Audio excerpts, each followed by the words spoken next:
Supreme court के पूर्व जज जस्टिस चेलमेश्वर ने 1 जुलाई से लागू हुए तीनों नए आपराधिक कानूनों पर सवाल उठा दिए हैं। उन्होंने इन कानूनों को नई बोतल में पुरानी शराब की तरह बताया। साथ ही चिंता जताई कि इससे पुलिस ज्यादती की आशंका भी बढ़ जाएगी। उन्होंने इन्हें सिर्फ दिखावे से अधिक कुछ नहीं बताया।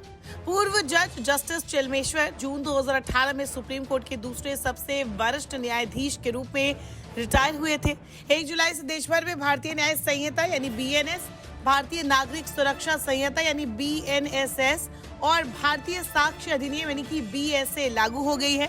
सरकार ने इसे 11 अगस्त 2023 को भारतीय दंड संहिता यानी IPC, साक्ष्य अधिनियम 1872 और दंड प्रक्रिया संहिता यानी कि CRPC 1973 से बदलने के लिए लोकसभा में पेश किया था।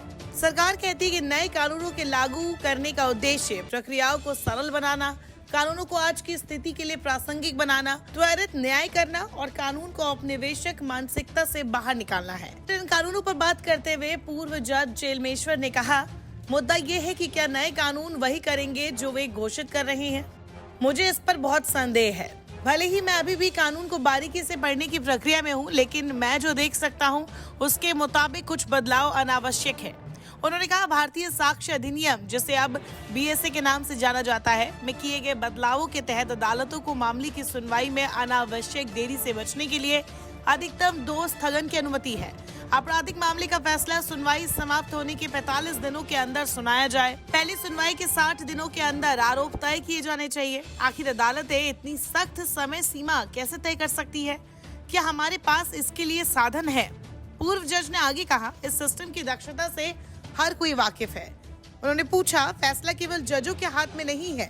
समय सीमा को पूरा करने के लिए आपको अत्यधिक कुशल और अच्छी तरह से ट्रेनिंग वाले कर्मचारियों की आवश्यकता होती है।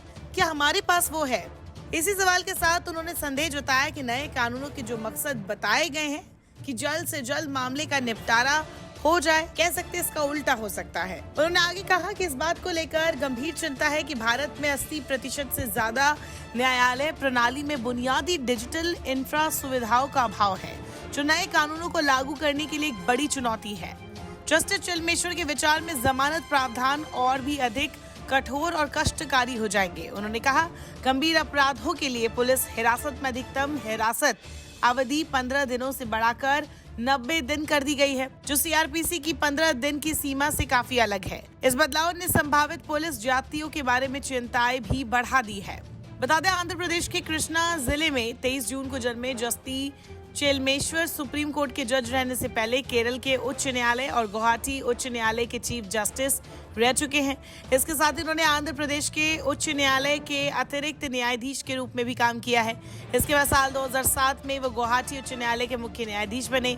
अक्टूबर 2011 में उन्हें भारत के सर्वोच्च न्यायालय के न्यायाधीश के रूप में दर्जा दिया गया। करियर में उन्होंने बहुत से ऐतिहासिक फैसले लिए, जिसमें से एक है भारतीय पुलिस को ईमेल या अन्य इलेक्ट्रॉनिक संदेशों को पोस्ट करने के आरोपी जो कि किसी घटना का कारण बन सकती है, उसको गिरफ्तार करने की पावर देना। इसके साथ ही उन्होंने आधार कार्ड से भी जुड़ा एक बहुत ही अहम फैसला सुनाया था, जिसके अंतर्गत आधार कार्ड के बिना कोई भी भारतीय नागरिक बुनियादी सेवाओं और सरकारी सब्सिडी से वंचित नहीं हो सकता है। 12 जनवरी 2018 को जब सुप्रीम कोर्ट के 4 सबसे सीनियर जजों ने प्रेस कॉन्फ्रेंस कर तत्कालीन CJI दीपक मिश्रा पर आरोप लगाया था कि जजों में केसेस बंटवारा करने में मनमानी की जा रही है। ऐसा पहली बार देखने को मिला था कि सुप्रीम कोर्ट के 4 जज प्रेस कॉन्फ्रेंस करने बैठे हैं, इसीलिए तब काफी हंगामा भी हुआ था। बता दें, जजों में चेलमेश्वर भी एक थे। नमस्कार, मैं हूं मानक गुप्ता। अगर आपको हमारा ये वीडियो पसंद आया हो तो इसे लाइक और शेयर जरूर करें, और हाँ, हमें सब्सक्राइब और फॉलो करना ना भूलें, ताकि आप देश और दुनिया की कोई खबर मिस ना करें। तो जुड़े रहिए हमारे साथ और देखते रहिए News 24।